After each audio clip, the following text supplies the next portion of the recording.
ñun suñu jamono boo ma tàllaloon micro dama kuy Cheikh Anta Diop damay xulli say bët di la xool xaw ma ko Mamadou Dia war ki démb Njaay bii lañ ko xam Mamadou Dia Blondin Diop xamuñu woon histoire ñu ñuy jàngal l'affaire Dreyfus waaw naan la séparation église état en France la jàngal la guerre de sécession aux États-Unis bàyyi l'histoire la révolution torodo ne fii da ngay dem université man nga laaj ci leen ka mooy Thiès maam Thierno Souleymane Baal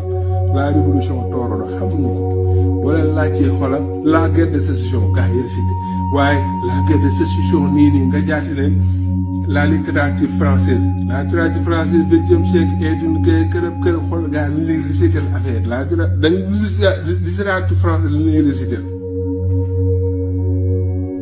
yàlla école bu Pire xamuñu ko xam nañ Baudelaire xam nañ Chateaubriand la Pléiade léegi kii de la Pléiade la gaa yi dañuy indil xoolal di la ko doyal di garaaw lu nag léegi nag tey nag gaa yi gaañoo tuñ ci yooyu gaa yi Cheikh Bara la ñuy gaañu ñoom Cheikh Ousmane Touré boobu la ñuy gaañu si ñoom Pape Alé Niang la ñuy gaañu ay Mamadou la ñuy gaañu ay Khadim Bamba Diagne la ñuy gaañu les intellectuels typiquement sénégalais ñu lay làkk sénégalais ay intellectuels yi lay làkk sénégalais waaw kii ñëw def live gars yi sénégalais yi ñoo nekk 20 000 di la dëgg mais boo ñu naan si te kële ñu ngay jàkkaarloo fële mu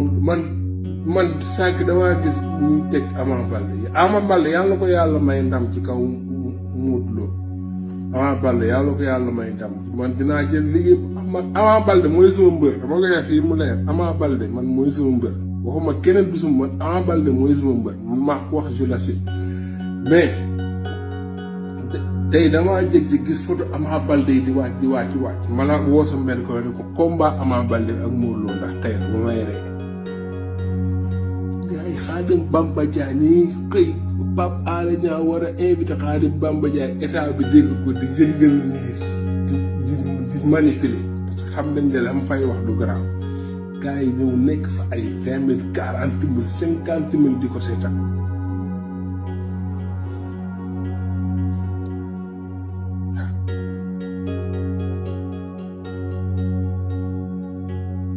non fi ñu jógee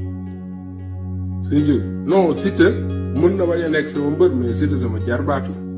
Siteu li ñu boole c'est un lien familial je vous le dis encore une fois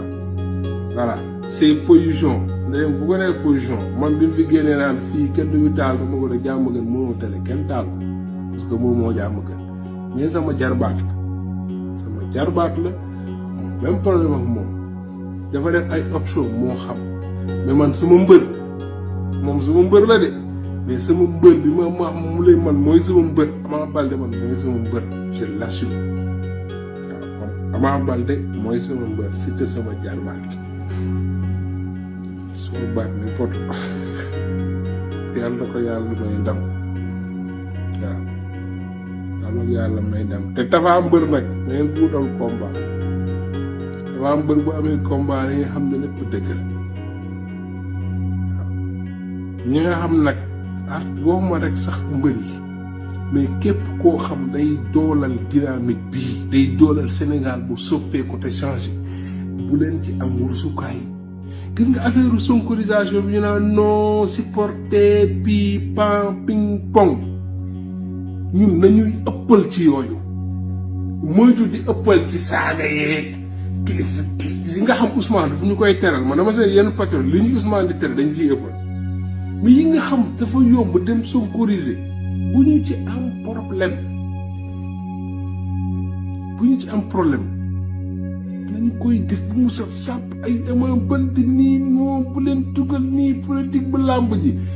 jàppale leen ko ngeen sottile ko yàlla na ko yàlla may ndam mais lépp la yàlla di décider muy neex dañ fi nekk muy naqare dañu nekk ak moom tey nag bu nga xamee ba di nga xam ne ñoom noonu la ñuy dundee ñoom muy neex ñu ne fi mu naqare ñu ne fi yàlla tere sax xalal yàlla tere sax bu lu naqari amoon sax ci ngeen di xam ne patriote yi yëpp taw yàlla may ndam Ama Baldé ci kaw Modou Lo mbëru système bi waaw am na nag ay patriote yu dégg passé ngeen baam ne Modou Lo mbëru système bi la mun na teggi tuuma nag mu ko neexe mais mbëru système bi la s'il y a un lutteur qui devait être aux côtés du peuple s'il y a vraiment des lutteurs yu war a nekk aux côtés du peuple waxuma aux côtés de Pastef bi je dis aux côtés du peuple Modou Lo la Balla Gaye ak Siteu parce que ñoom ay mburu askan lañ ak Ama Baldé surtout parce que moom day mburu bu jógee Pikine jóg les gens amuñu benn problème ak yéen ou pire mais maandu leen quoi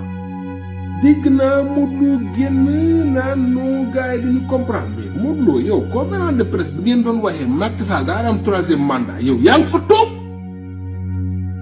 te loolu peuple bi bëgg ko nit ñi ñëwuñ ci ay bañ man Modou Lo man ñi ma xam nañ Modou Lo man Modou Lo ni mu tolloon ci Modou Lo xamul sax Modou Lo làmbam def naa ci loo xam non ñun fi ñu nekkoon baaxul amuñu problème yenn problème Modou Lo de Modou Lo a défendu la 3e candidature en conférence de presse ñoom ñu ngi naan ñun newuñu ñu leen may Amadou Ba na la may ay millions may la lu ne mais yow en tant que porteur de voix da ngeen toog ne Macky Sall def na fi lu rafet Eumeu Sène moom moo gën a nëb ñëpp kenn taxaw ni Macky Sall ci période boobu ne Macky Sall dafa war a def 3e candidature loolu yéen a ko def ñun amuñ ci problème boobu assumer leen ko nag waaw fexe leen rek ba ngeen loolu man pour man loolu nga war a toog ne li taxoon ma koy wax lii la après ñu comprendre bu neexee nga far mais bëgg a toog ne non liñ ma waxal amul yaa toog ne Macky Sall yéen a toog ne Macky Sall dafa war a dem ami 3e candidature waaw loolu la demee te waroo koo am lan moo tax ngeen def conférence de presse boobu noonu à contre-courant ci li peuple bi décidé ka ngeen ko doon defal ci boppam dem na ba xam ne peuple bëgg mu dell si génn ci léegi nag assumer leen ko rek voilà ñi nga xam aussi dañ bëgg a faral Modou Lo ils sont libres ñu faral Modou Lo mais amuñ benn problème personnel ak Modou Lo man Modou Lo su ma ko soon tey dama koy nuy waxtaan ak moom sax xool voilà grand mais lan moo tax nga ñu waxtaan sa jubóo loolu laa du animosité voilà du benn animosité damay bañ ma dajeeg Modou Lo mu dóor ma te dafa bëri doole aw ma benn problème ak yow bu ñu daje woon dañuy taw waxtaan may lu tax nga bëggoon Macky Sall def 3e mandat nga wax li ngay wax nii kërëb après on avance mais voilà assumer leen ko rek voilà assumer leen ko rek voilà gars yi defe naa man def naa lu tour quoi xaw ma defe naa mën nañ jëmal live bi quoi sinon daal nañu xaw ma sax na jeexal naa li ma doon aborder mais daal nañu xam ne dañuy politique quoi waaw nañu ko comprendre quoi te lépp moom mooy ànd quoi nañoo xam ne aussi xeex buy am kenn du ko waaj quoi patriote yi pare nañ sénégalais buñ paree pour xeex dañu war a xeex ñu ànd xeex comme ñoom mais man dama jàpp ne politique moo ñu taxoon jóg ñu ngi politique stratégie lañ masalan ñu ngi def stratégie ñu ngi ci yoon bi on avance on évolue le président Ousmane Sonko ils ont toujours voulu l'éliminer depuis 2019 ñu ngi koy préparer on est à 4 mois des élections le mec il est toujours là avec son casier judiciaire vierge tey la gën a éligible lii mu nag mooy la réalité mun nañ wax lu leen neex Pastef dissous nii gars yi def nañ seeni appel pour daaneel affaire bi mais Pastef mi ngi fi patriote yi ñu ngi fi militant yi ñu ngi fi carte d'identité yaa ngi fi lépp ngi fi te nag candidat mu dañ ko am moom mooy li may wax rek bu dee moom système bi moom dóor nañ ko ba pare ñun c'est-à-dire ñun fi ñu toll ak Macky Sall du question de ñun ñooy gagné wala luñ gagné de ñun xam ne dañuy gagné ci kàttanu yàlla du foo de moom problème mooy ñun nu ñuy gagné moom loolu loolay problème waaw boo àndee système mën la yow sax nekkoo fi yow réseaux sociaux nga tam yow bokkoo ci game bi nga dem ba benn moment nga bokk mu naan non waaw yow il faut ñu xool nuñ la def yow il faut ñu génne la ci game bi génnewu la ci ñu dem ba ñu dem ba benn moment yow wax ji nekkatul da nga bokk wala doo bokk di nga gañoo loo gañe mais wax ji mooy nag ni nga war a gañee maanaam ni nga war a gañee ci loolu lañ ne maanaam ñun yàlla loolu la ñu suturaale mooy tous ces sacrifices là qu'on a fait président Ousmane Sonko def ko parti bi def ko loolu la ñu yàlla fayee tey bu ñu ginnaaw yàlla réew mi ñun ñoo koy moom parce que tey askan bi wane na fi mu féete léegi boo demee ba toll ci seen foo xamante ni moom léegi ci fu li ma nekk ak yow mooy yow ni nga bëgg a soppee réew mi kii nga bëgg a teg ci kaw mu ne la non mënuma la tere nga soppi réew mi de mais du kii nga fiy teg fa lañ toll ci xeex bi gis ngeen ni mu évolué ñun fa lañ toll ak Macky Sall xeex bi de xeex bi du question de ñii kërëb kër de xeex bi mooy Macky Sall xam na ne ñun dañuy dem élection dañuy am ndam moom li mu bëgg mooy soit élection bañ a am mooy tasaare indi kawoo ñëw leen ngeen xeex léegi ñëw leen pale ba ñëw leen génn leen ngeen xeex loolu rek lay wut moo tax courant bi yoonam newu ci tàngal seer na yoonam newu ci kaani seer na yoonam nekku ci poobar seer na yoonam nekk ci xale yaay génn gaal yi di dee yoonam newu ci ngor lan ngeen kii rey nañ xale bi policier yi dem leen na tàng susaan xaw ma lan dëkk beneen dëkk bi mbooro xaw ma lan dem leen ku fa deone xoolal yéen daal fitna rek yéen dee leen yéen fitna xam nga génn réew mi na am fitna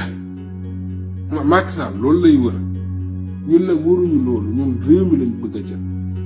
bu ñu toolee nag foo xamante ni Sénégalais yi décidé nañ ne dinañ dem jëflanteeg moom bu boobaa ñu jëflanteeg moom mais fi ñu nekk xam moom mooy Macky Sall ñun dañuy jël réew mi te kii moo koy jël ñun fa lañ taxaw Ousmane Sonko ñun changement bi ñu bëgg Ousmane Sonko mooy na ca kaw moom mooy nekk président moo xam bu mu nekk ak ñun mënuma leen tere ngeen gañ mais Ousmane du nekk président fa la xeex bi toog xool leen fa xeex bi jóge ak ñu yegg si tey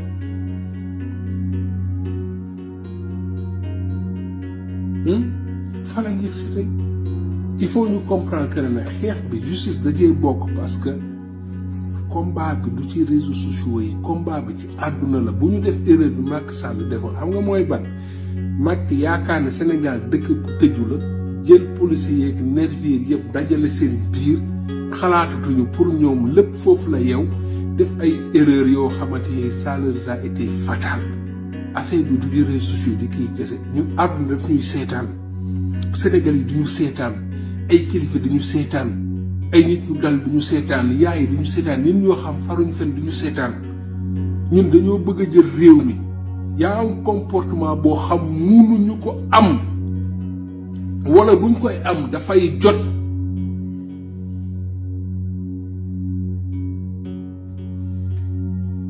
c'est pas possible il faut ñuy bàyyi loolu yëpp suñu xel en fait mais boo jàppee ne rek nii non il faut ñuy gis fu gën a sori li ñuy def nii il faut ñu koy def àdduna dañuy teg bët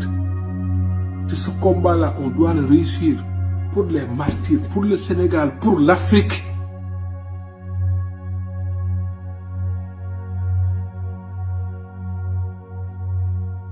Pour l'Afrique.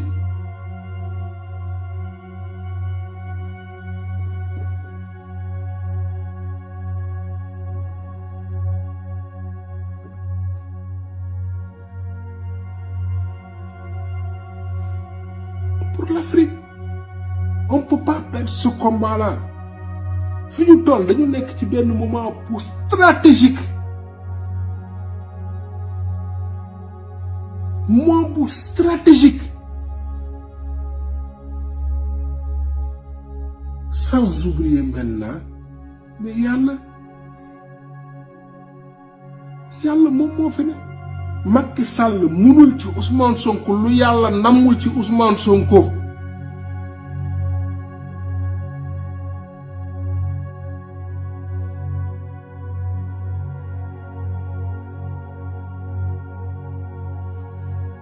am na ku ma ne un mot sur Moustapha Diakhaté. Gis nga l'histoire du président avec Moustapha Diakhaté dafa yàgg. Est-ce que vous savez que Moustapha Diakhaté c'est lui qui a été derrière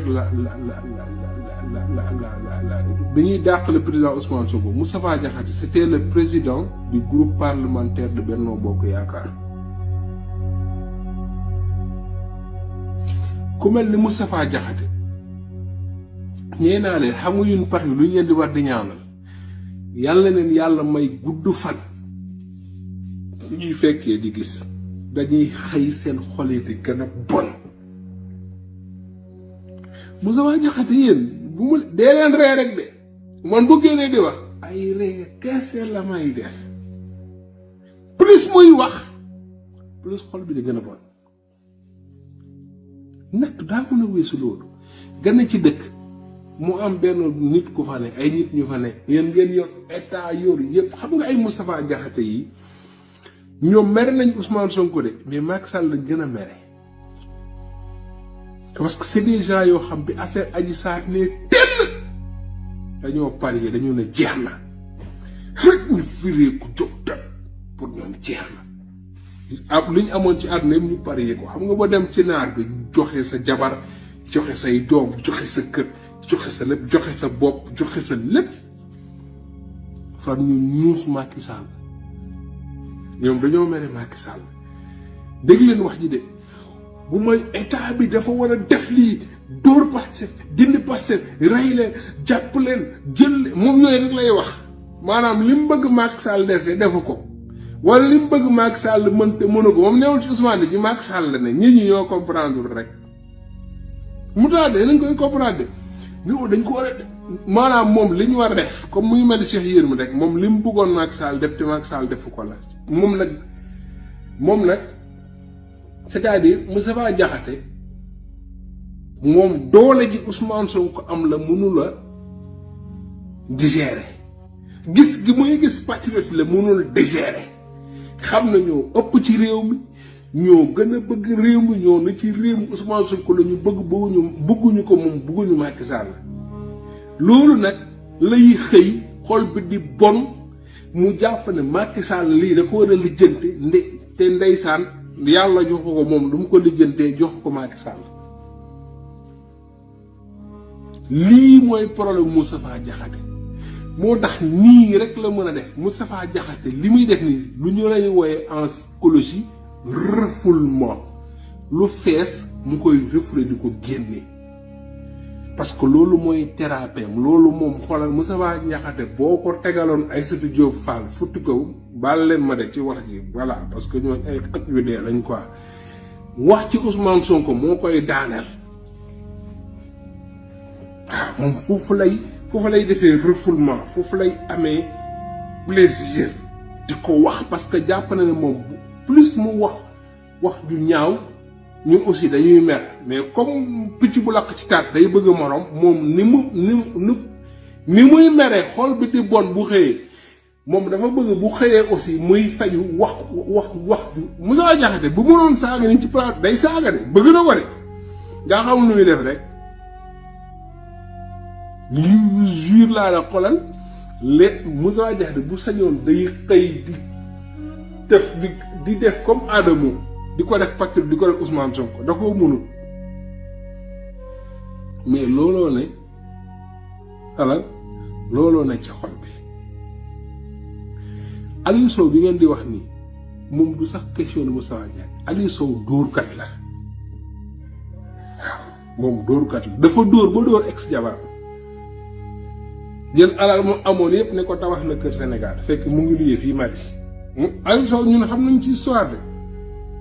mais comme Ousmane Sonko dee nañu focus bu ñu dugg foofu noonu mais grave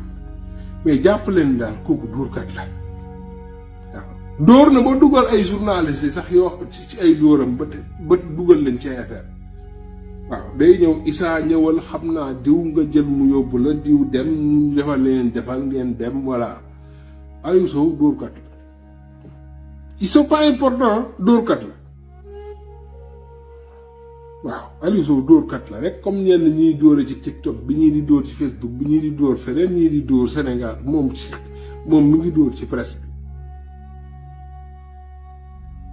waaw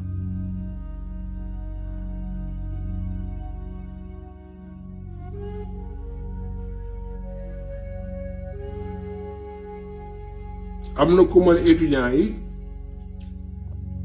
xam nga man yaa 2 mois laa def live ne Macky Sall ngir yàlla na nga tijji école yi na nga tijji université yi parce que mu laa ne Macky Sall du génie politique amul programme Macky Sall du anticiper du programme dara Macky comprendrewul sax gis nga Macky xamul sax ñi muy xeexal Macky xamul li muy xeexal li neex ci combat Pastef mooy combat Pastef dafa synchroniser ak Sénégal combat wu Pastef da nga koy gis fu ne c'est-à-dire combat Pastef Ousmane Sonko dafa nekk fépp yow fépp ngay mooy Ousmane Sonko il est partout Ousmane Sonko mi ngi palais mi ngi administration mi ngi police mi ngi gendarmerie mi ngi ci magistrature mi ngi ci université mi ngi fépp mi ngi syndicat yi mi ngi fépp te je vous l'avais dit Macky bu ñu xefee du ubbi université xoolal école yi sax bu ngeen xefee xoolal deneen lay demee te je vous le dis Macky jaral na ko xoolal mu dem xeex ak syndicat yi ak ñoom dàmbooj pour gars yi grève école yi tëj université tëj jaral na ko ko moo tax fi ñu jëm Macky comprendre wul sax mu comprendre dafa yor nguur ñun yoruñu nguur la ñu bëgg a jël Macky munoo wax ba duñ la gagné système bi yéen munu leen wax ba duñ leen duma yàgg naa ko wax fii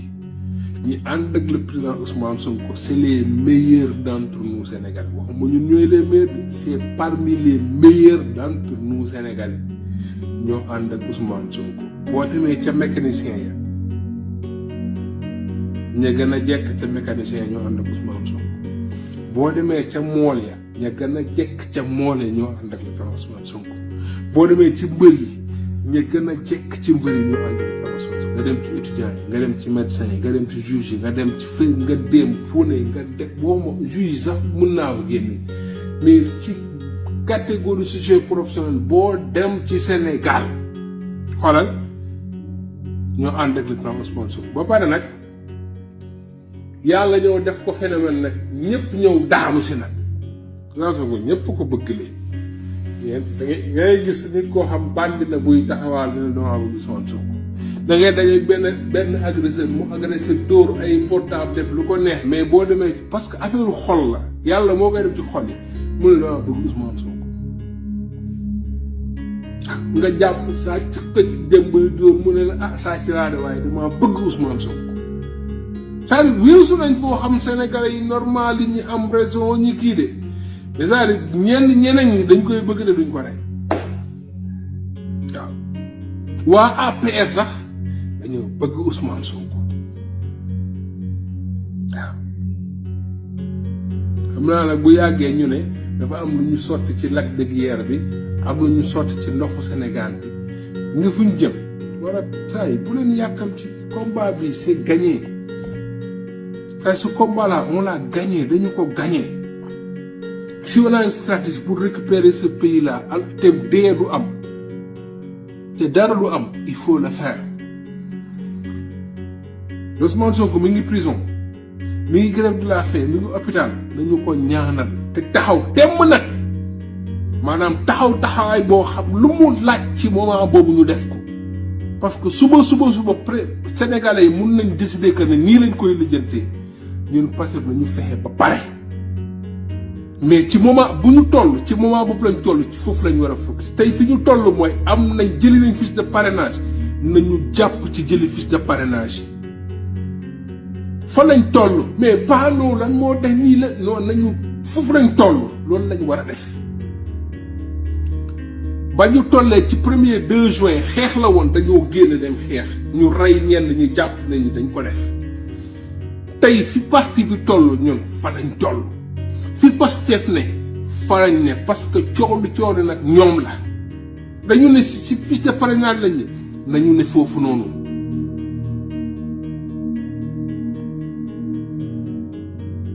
dañoo war a parrainer ji dañu nekk ci combat juridique mais pas wu débat wu non dañ demee Ziguinchor di waa Ziguinchor def loolu la ñëpp war a def mais naka lañ koy defee en fait lan mooy stratégie bi tey waa Mbàkke buñ ko bëggee def nan la ñuy def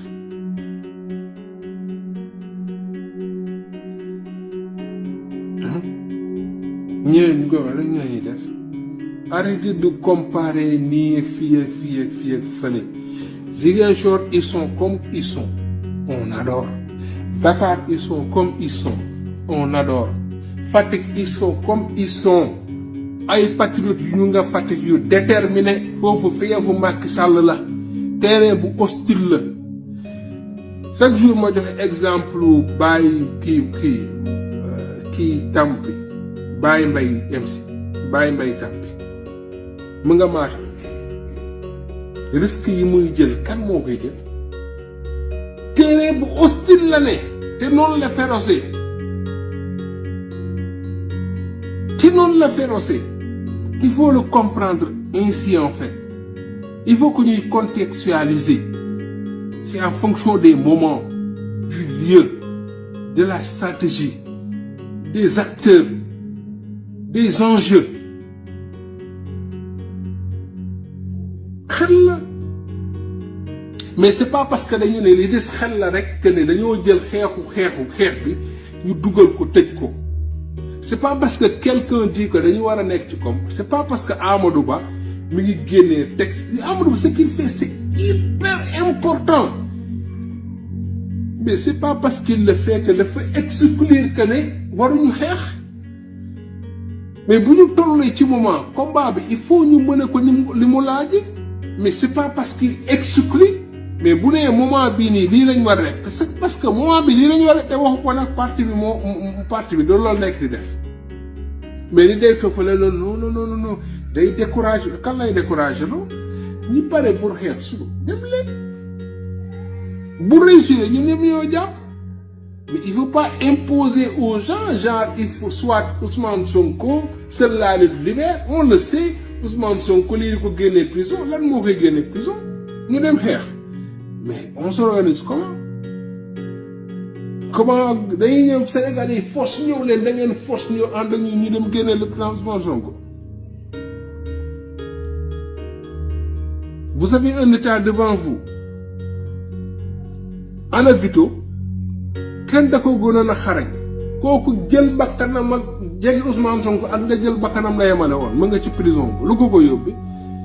nit def barki démb la génn prison ana Ndongo Diop ana Bentale ana keneen ana Ngagne Demba Touré mais ñooñu yëpp xeex moo tax ñu yegg foofu noonu mais avant ñoo xeex lan lañ doon def demuñu fa élection éliminé président Ousmane ñu dem élection ñaata yoon lañ fi bëgg a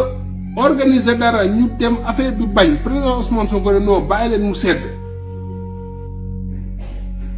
mais boo leen dégg c'est comme si président Ousmane Sonko moom mosul bàyyi mu sedd moom dafa mës a def nii rek Macky Sall bëgg non président mosul demee noonu de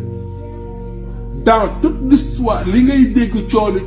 yëpp man mun naa leen ko te ñaata lañ xeex Macky Sall boo génnee juin 2023 nga génnee mars 2021 16 mars 2023 30 mars 2023 mun nga ci dugal 3-4 yoo xamante ne nii am na Mbàkke bi ak yeneen mais tey boo ko doon génnee si biir des années mënuloo compter ay 15 fois yoo xam ne xanañ ko Macky Sall léegi yeneen temps yi nga xamante ni on faisait rien xeexuñu lan lañ doon def dañ doon politique mais loolu xeex bi exclure politique bi dañ ko war a def de manière constante chaque jour matin midi soir dañu war a continuer di politique xeex bi bu ñëwee nekk ci bu ñu waree xeex dara ñu xeex ko bu sottiwul ñu bàyyi mu sedd mais warul tare ñu continuer di def politique bi te loolu la ñu nekk nii di def mosuñu arrêté politique le président Ousmane Sonko buy sport sa day politique loolu ku ne xam na ko ci moom lu muy def day politique buy solo sa day politique mais loolu lañu nekk di def loolu la nekk di def prison di ko def bu ñu tollee foo xam nag peuple bi dafa jàpp ne dañu war a xeex moo koy décider mais ñu xeex peuple bu ne xeexuñu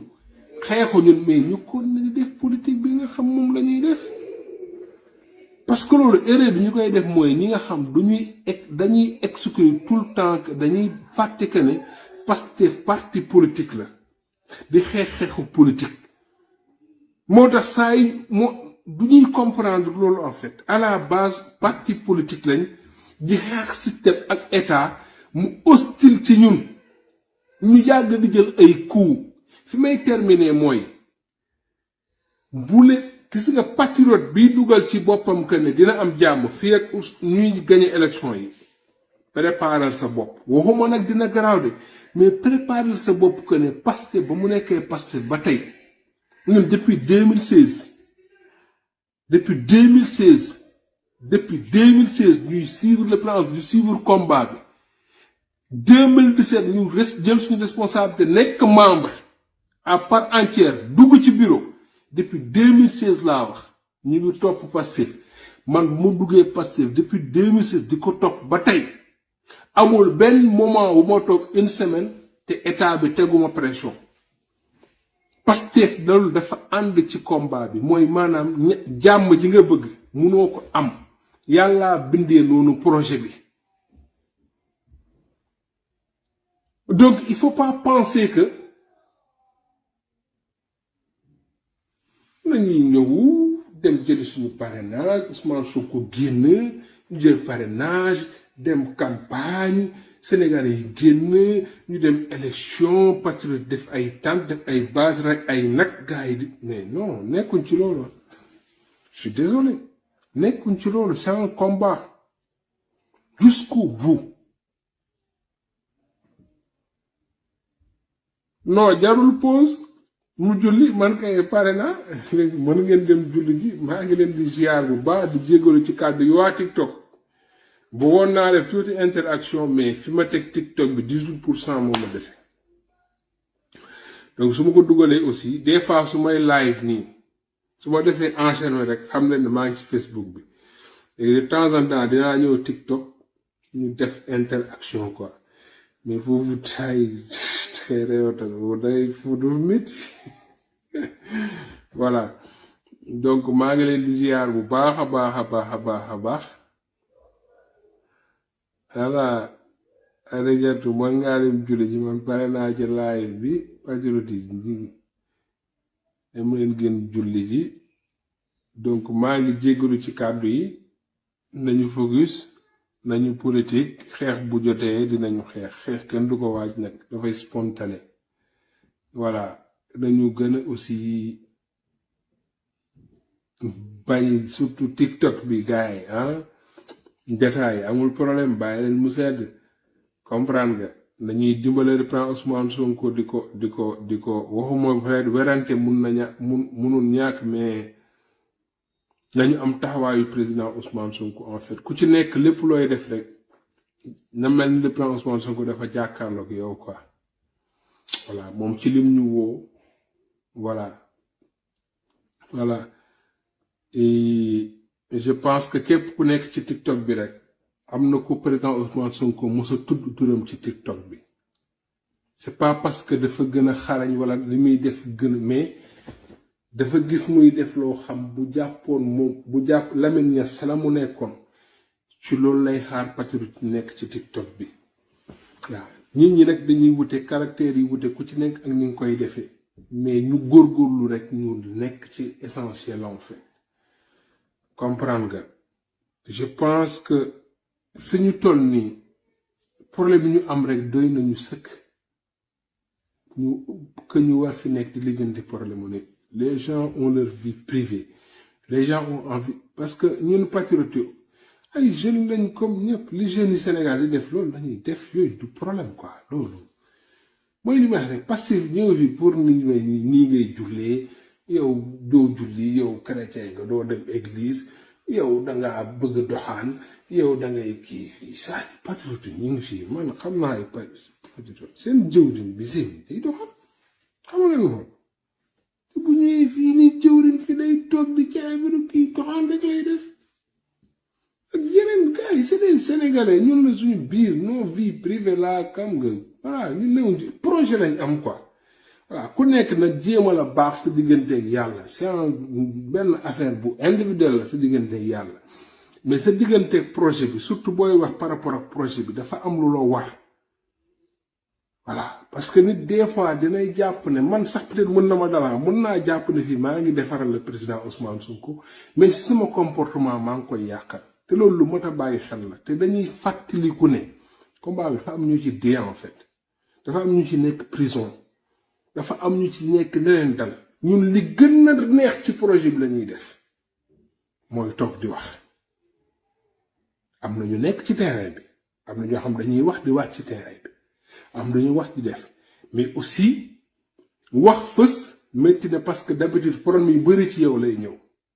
je sais que aussi yombul ci côté boobu noonu mais en terme d'engagement yu demee noonu bokk na ci li gën a yomb mooy toog di wax donc dañuy respecter ñi ñuy déglu nañu respecter patriote yi nañu respecter combat bi te ñu bañ koy ramener ci suñuy nitu bopp en fait voilà muy nekk rek combat bi tax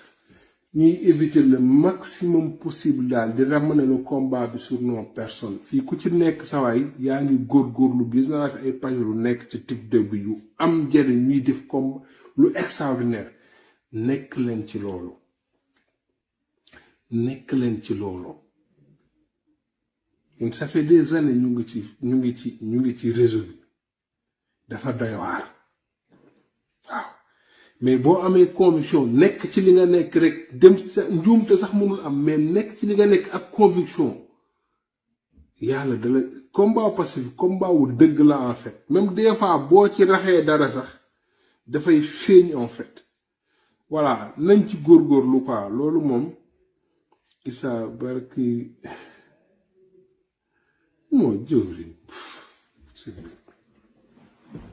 tey moo fi dàq woote appel rek appel vidéo rek lay def salaamaaleykum maaleykum salaam appel vidéo yéen ñi nga xam mi ngi leen di woon nag da leen di nax seeni benn nit la nopp man xam naa ko benn nit seen benn nit la nopp man xam naa ko ñeneen ñi muy woote di kii temps bay jaay boom célibataire laa tëdd ci néegam waaw def vidéo wona néeg bi wona nii sama oto bi day yottal xale jigéen am naa oto bu rafet am naa xaalis am naa néeg bu rafet mel naa ni mel naa ne la yéen rek lay yottal moytu leen ko voilà moytu leen ko gars yi loolu la woon donc joindre l'utile à l'agréable sama doomu ndey maa ngi koy ziar seen borom baax la patriote la ku dëggu la ku gëm projet bi la ku engagé wu la comme d'autres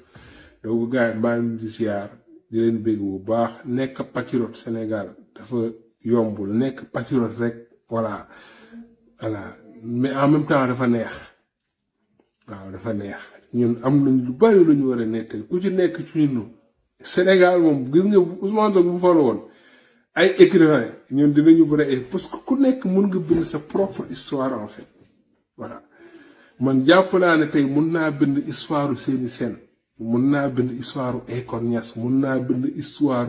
Bassirou Diomaye mun naa bind histoire Fadilou Keïta mun nañ bind suba mun nañ def documentaire ci Falla Fleur